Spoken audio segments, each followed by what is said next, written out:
welcome back to the 21st House of Delegates for PASNAP virtually. Again, I wish we were in person, but we're not. But here we are, Monday, the 26th of April, and I hope that you were able to join in our treasurer training with Ryan Malvid, our PASNAP staff.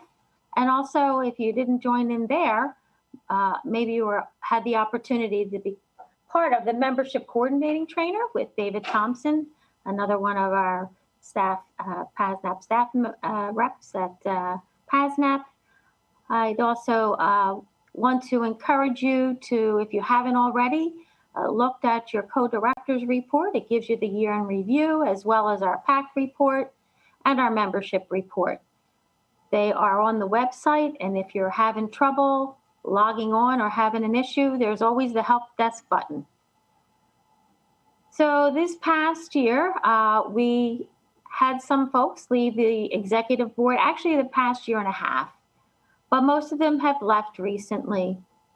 And I really wanted to acknowledge and recognize each member of the PASNAP board that helped us get through a difficult time and served us very well.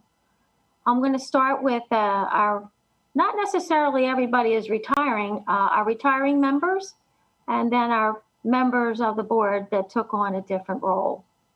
So Robin Schwartz retired in January. She is the president of Geisinger, and she left in January to retire. We also have Anne Marie Delago, who also served us well. She was Fitzmercy co-president. She left, I believe, in January as well. So we had two board members, longtime board members, leave, and they both retired this past January. We then had Maria Plano. She was actually a board member, and she was on her board, local board at St. Christopher's Hospital. She left us and went to a different job, and I believe that was in January, February of this year. Then we had Celeste Bevins, radiology technologist. She was a TAP member and the vice president at the TAP local, and she also went on to bigger and better projects in her life. And if you're on Facebook, you can see some of her craft and her works that she does, if you're a friend of hers. And she's also taking care of her father. So she has left our board and found a new direction in her life. She reinvented herself. And then we have Samira Harris. Samira Harris was the political and community chair, and she was at the Einstein local in Philadelphia. And she also served us well, but she had relocated, and she's now living in New Jersey, and she took a job at another hospital. So goodbye to our retiring executive board members, and thank you very much for your service to the organization. We also need to recognize some of our new PASNAP locals. One thing you'll hear in the State of the Union address is that we're doing great work here at PASNAP, and that would be organizing. So in formal recognition of the new locals of PASNAP, we have Crozier Association of Medical Professionals. We also have Crozier Rejuvenations United, Nipana Midwives.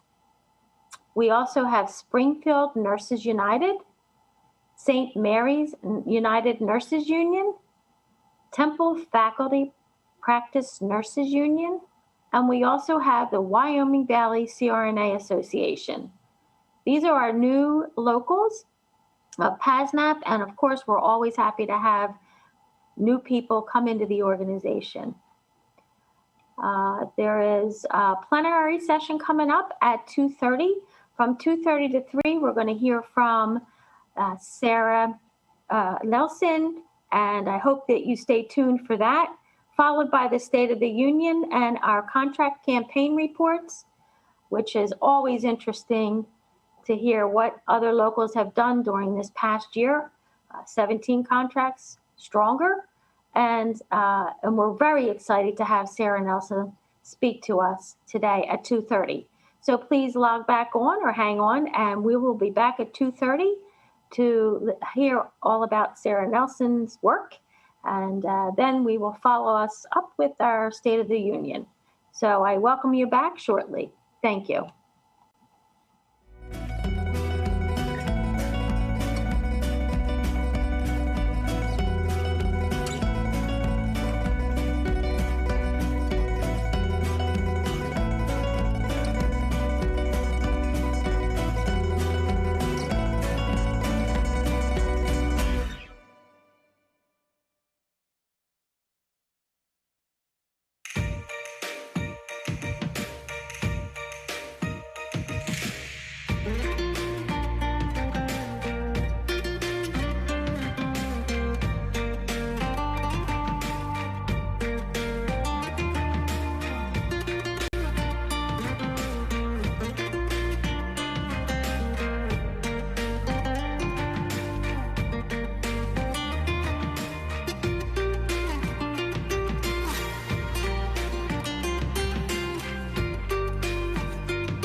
and welcome back.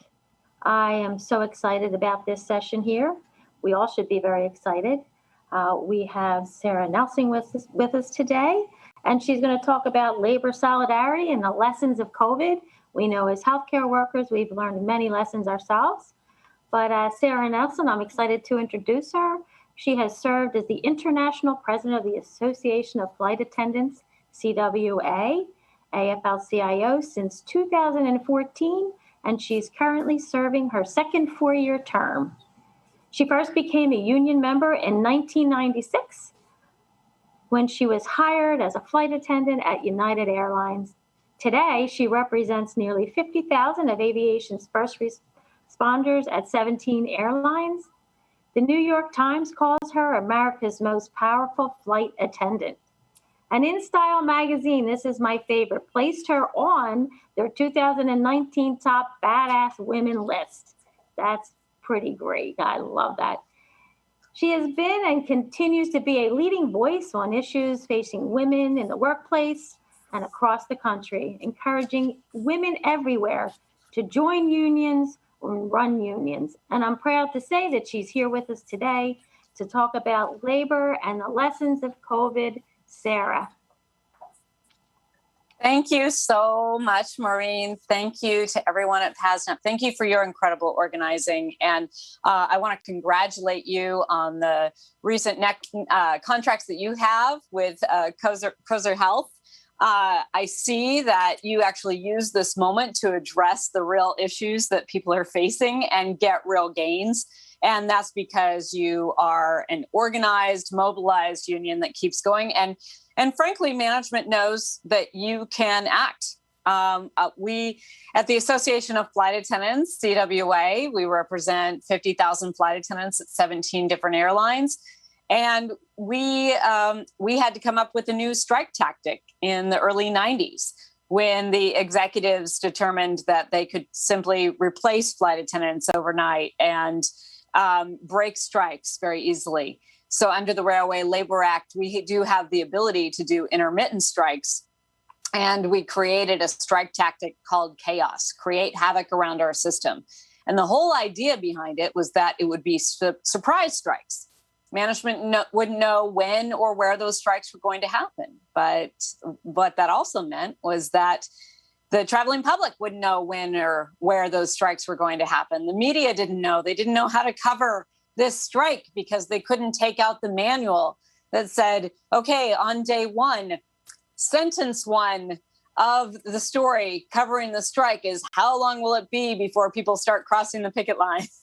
And so we created this strike tactic where we didn't tell them when we were going to strike. And the idea around that kept bookings away from the airlines and caused economic harm before we even struck the first flight. And we took control of the schedule. We took over.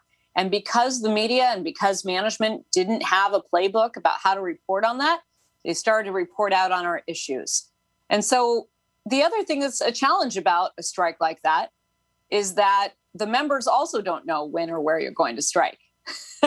And that can be very difficult. So you still have to have incredible solidarity. I've often said that strike is our tactic, solidarity is our power. And during that time, the first time we ran chaos at Alaska Airlines, only 10 flight attendants opted out of the union when management made it an open shop during the period of time when the contract had expired. We had gone past the strike deadline. And we often said that it doesn't matter what the action is. Management just needs to know that we're serious and that we can act. We ultimately won that strike with 60% raises for flight attendants, and we won it overnight once a court said that our strike tactic was legal. Management wanted to settle right away. They wanted to regain control of their airline. They wanted to regain control of the schedules. They wanted to stop us pulling their pants down every time they turned around.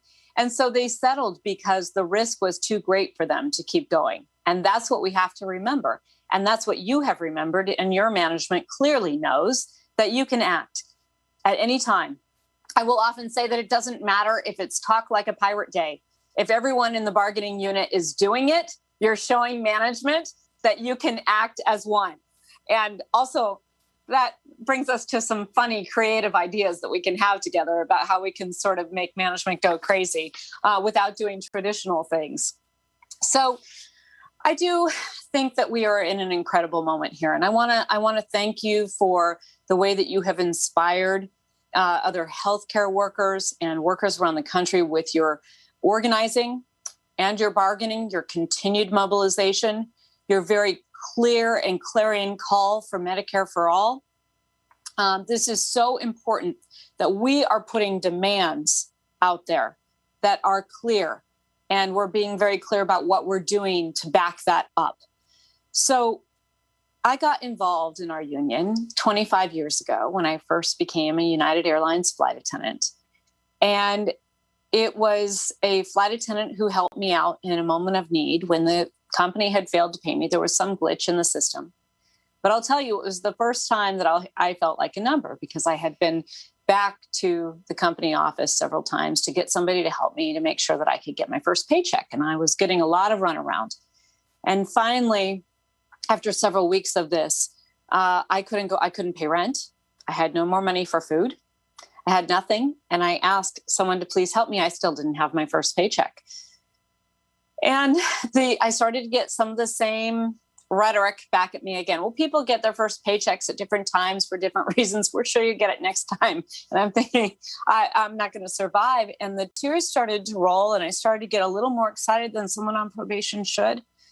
And I had this tap on the shoulder and turn around. There was someone standing there who looked a lot like me. I'd never seen her before, but she was wearing the same uniform. I do remember her union pin shining above her wings. And she asked me how to spell my name. And she handed me a check for $800. And she said, number one, you call our union, or you take care of yourself. And number two, you call our union. And I did call our union, and I had my paycheck the very next day. But I often say that I learned everything that I needed to know in that moment when my flying partner was standing in front of me. Because in our unions, we are never alone. And we can do things that individual people up against our employers could never do by ourselves. So we wanted to get the most out of that, Karen. I started to learn more about our union, and that we were formed in 1945. And one of the first things we did in our very first contract in 1946 was to negotiate a seniority list, which was the basis to beat back all the discriminatory practices that we beat back over the following decades, whether it was having to quit when you were 30, or when you got pregnant, or if you were dating a pilot, or if you got married, or if you were a little too dark, or a little bit too male, or a little bit too much something else, or that we had to step onto a weight scale until 1993. And at the time when we organized for many years, you could be no more than 115 pounds. So we beat back all of these issues and formed our union for flight attendants, focused on flight attendant issues, and became a part of the larger labor movement too. But it was important for us to fight through this. And we never believed that anyone would do it for us. In fact, we never believed that we would even gain recognition from management or from the public.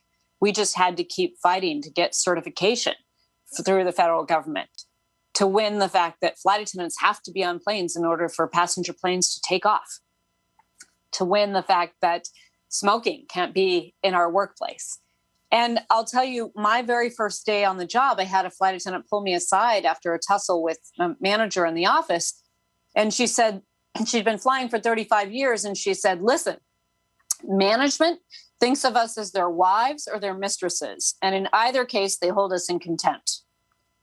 That was a lot to take at 23 and fresh out of company training. She went on to say, your only place of worth is with your fellow flying partners. And if we stick together, there's nothing we can't accomplish.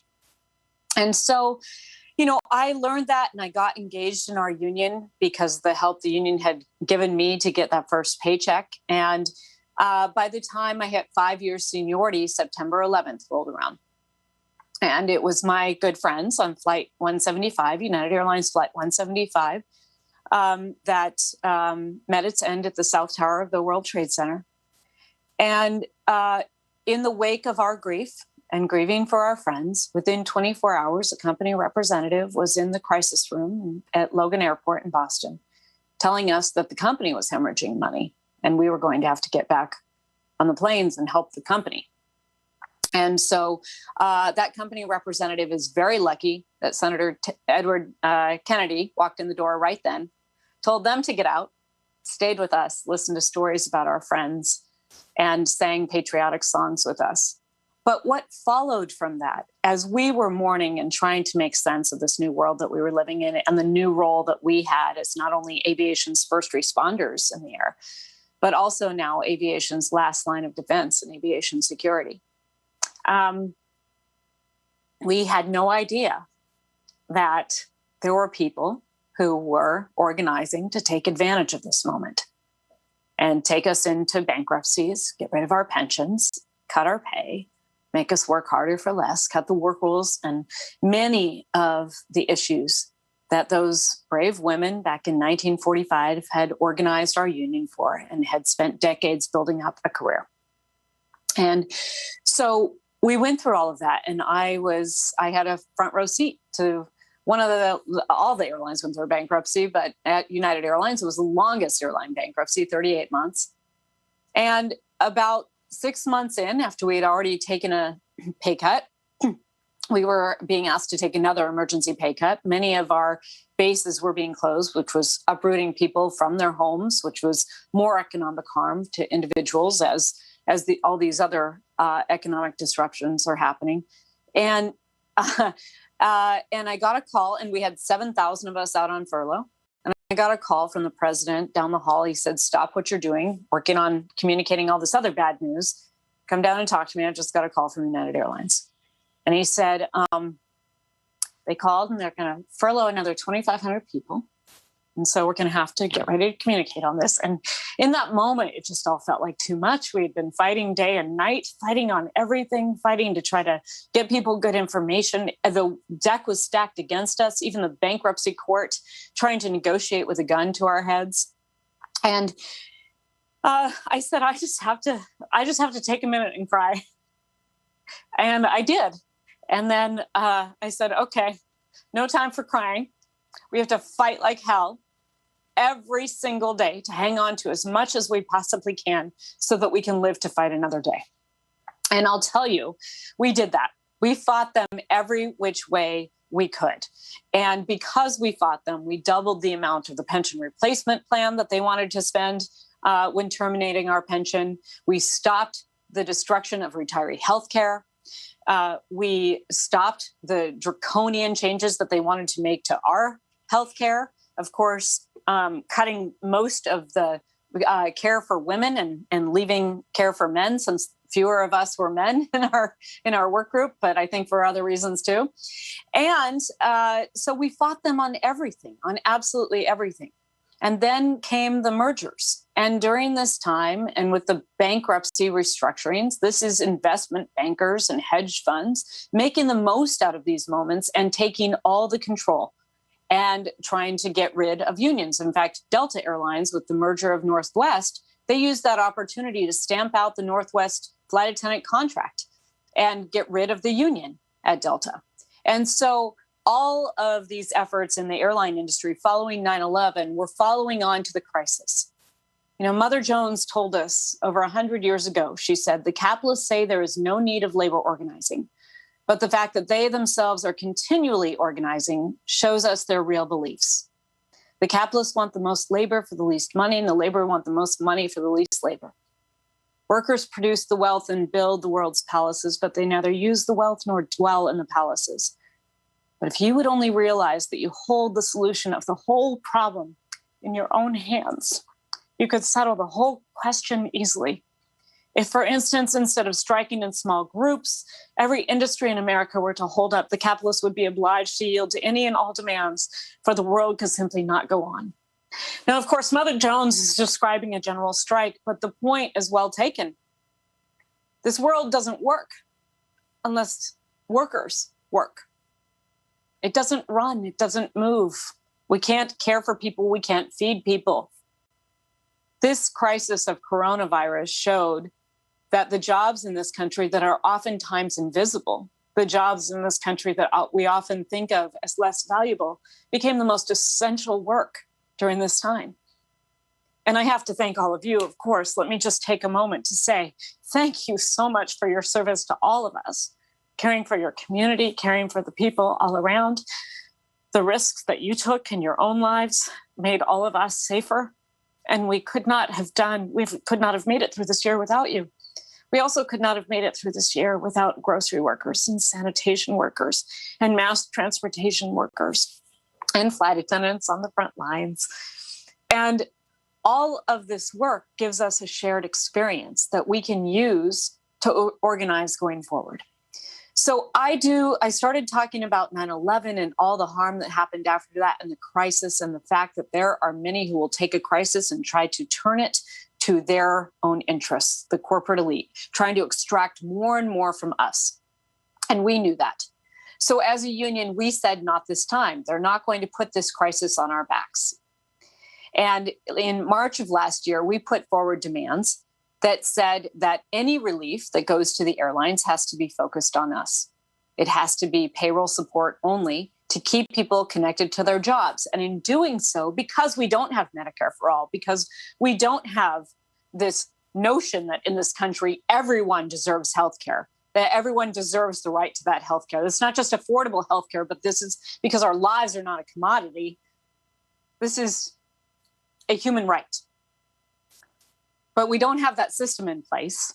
And so we recognized that if we get disconnected from our jobs, we become a burden now in many other ways. And there creates a whole other list of issues. And I will tell you that there were many people who were talking about labor provisions in the relief bill, bankruptcy labor provisions, healthcare labor provisions, all of these lists of things that could be sort of set aside as contingencies if people lost their jobs. And we said, how about if we don't lose our jobs? How about if we stay connected to our healthcare? How about if we stay connected to our retirement contributions? How about if we stay connected to paying our local and state taxes so that we are not creating an extra burden on those overburdened states and localities? And so that we can continue to support emergency services and education and sanitation and mass transportation and all of the things that we count on. And so we put forward this demand. And because we had a Democrat in controlling the Transportation and Infrastructure Committee who has been serving in the House of Representatives for nearly 40 years, Peter DeFazio, but serves understanding fully within him the importance of labor, the importance of unions and the work that we do. He said to the airlines, he said, I'm not going to talk to you until you talk to labor. And so we negotiated outside of the legislative process with these airlines and said, you're not going to get a penny unless you go with our plan. And what I want to make really, really clear here is that we did not go with a whole set of side issues for labor. So labor's the main event. First and foremost, we're in the middle of a pandemic, a worldwide pandemic. And we need simple solutions fast. We need to think of this as triage, right? We need to make sure that as many people who are strong and able to care for themselves can do so that we can focus on the sick and injured and get them help. And so we, in this moment, when the airlines were likely going to collapse, and we had this incredible amount of leverage, it was only a couple days, but an incredible amount of leverage in that moment, with 80% of the airline industry organized. We said to the airlines, this has got to be on our plan. It's going to be money only for the workers' pay and benefits. You cannot furlough anyone. You cannot force any kind of cuts to our hourly rates. So setting the narrative that this is not going to be put on our backs. And you must agree that you will cap executive compensation and ban stock buybacks and dividends. And so we got that. That was the payroll support program that we got in the CARES Act under the Trump and McConnell regime. And I will tell you that on Friday, before we got this program nailed down in the law on Monday, Steve Mnuchin told the airlines, there is no chance that you will get this grant program for this payroll support. No, zero chance. And we didn't take that as an answer that we were going to live with. We fought forward. So we set our demands. We fought forward. We brought capital to the table because we were strong enough to help them understand that they couldn't do it without our help. And we organized, and so we kept people connected to their healthcare. Now, this was an emergency response, but there's a lot of lessons that come from it. If we recognize that in a crisis, that the corporate elite is always going to use that crisis for their own interests, that a crisis can also create a situation where if we are already unified, if we are already organized, if we are already mobilized, we can put forward clear demands, help them understand. The executive said to people, we know to take AFA seriously because we had backed up those demands in recent years by standing up for government workers who were out of work and said that we would strike to end that government shutdown. Called on the labor movement to talk about a general strike. We stood up when the administration's evil policy of family separations was announced and became public, and said that we would not work flights that facilitated that policy. And we got the airlines to tell the administration they couldn't use commercial aircraft to continue that policy. And even though there's so much to fix from that and all the damage that was done and much of the harmful policies at the southern border especially continued, we stopped that policy and turned it around in 48 hours.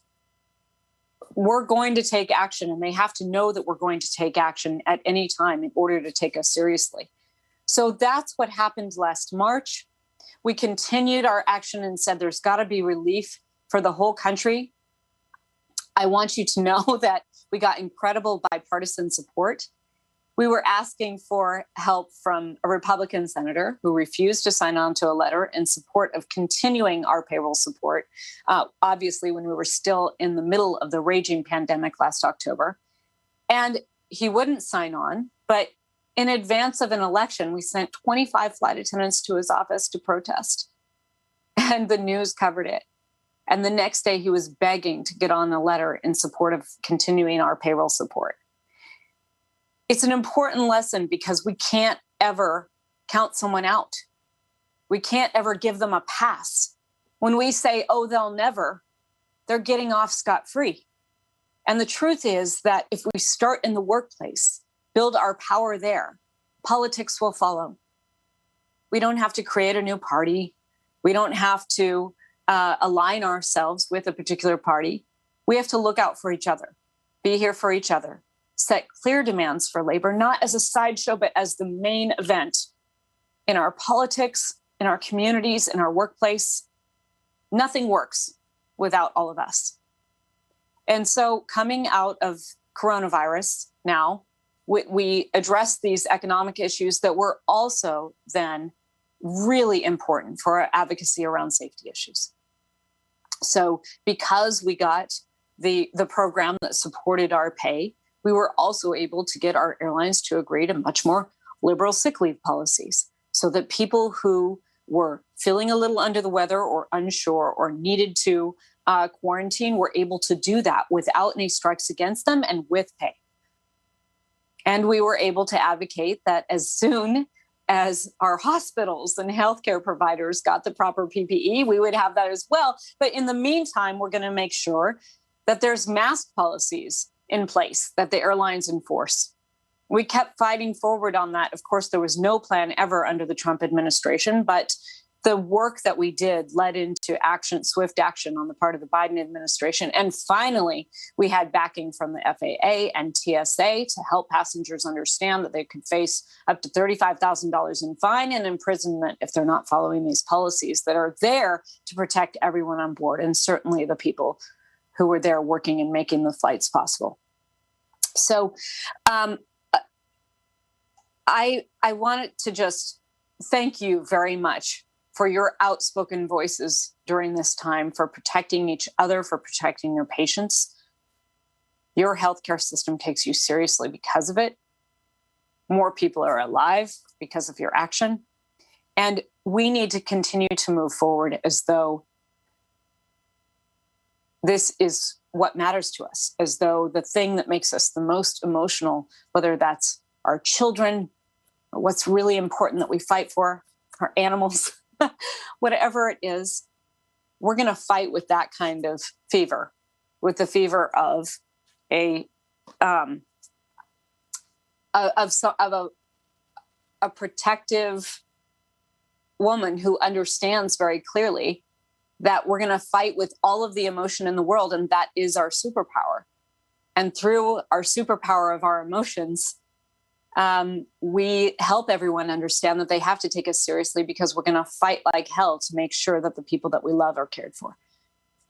And so I want to continue to use this experience with you now to tell the stories of what has happened in this country, because we don't have healthcare as a human right, to make our demands more clear for a Medicare for all system, so that we're not having people come in the door and spending more time on administrative activities than on actually getting care to the people who are in need. That has put all of you in jeopardy during this pandemic, and it has put the lives of the patients who come to the hospital in jeopardy. And during this pandemic, when people have been isolated and away from their loved ones because of this, in an act of solidarity to keep the virus contained, it's not right.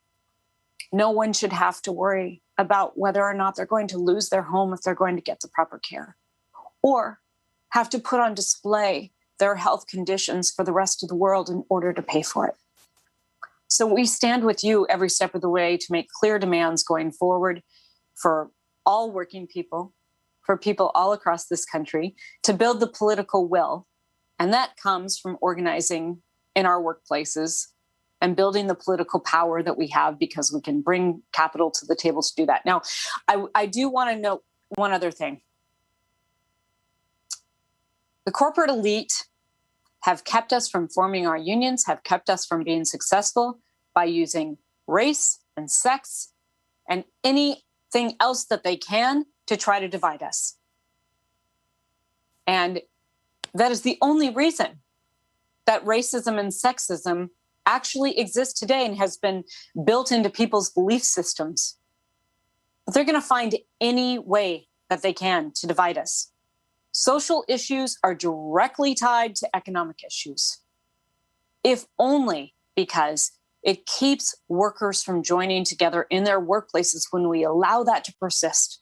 And when we say that that's a political issue rather than a workplace issue right where we are.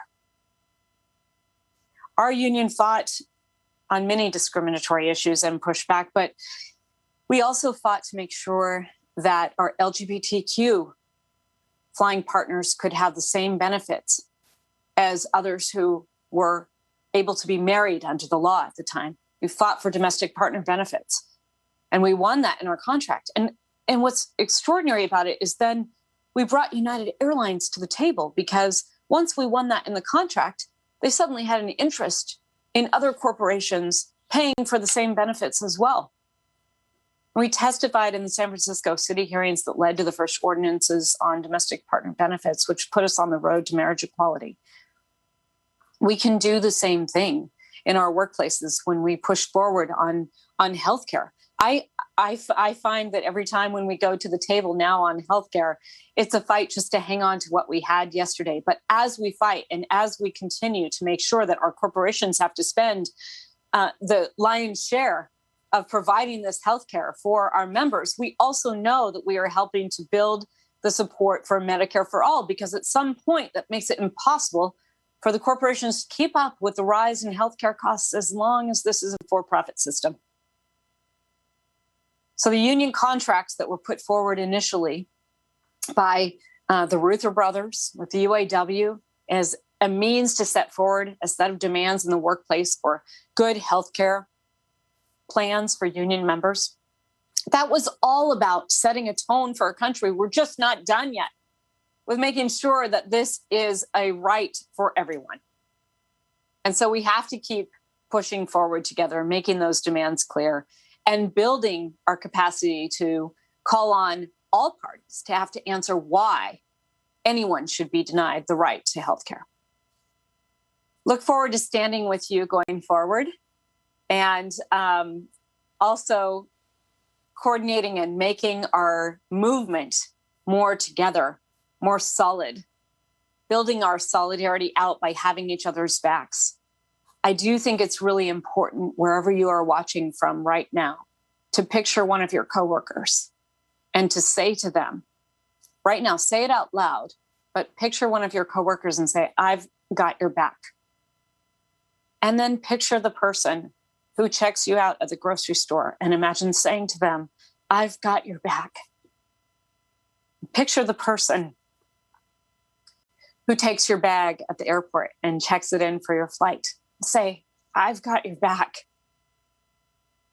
And these people can look very different, and they can identify in a lot of different ways, and they can have a lot of different backgrounds. But as long as we understand that we work, they don't, we know which side we're on the side that stands together. That solidarity and that notion in this country is going to be what allows us to win. And I know that we will win because of actions like you are taking at PASNAP, and I look forward to working with you. Solidarity forever.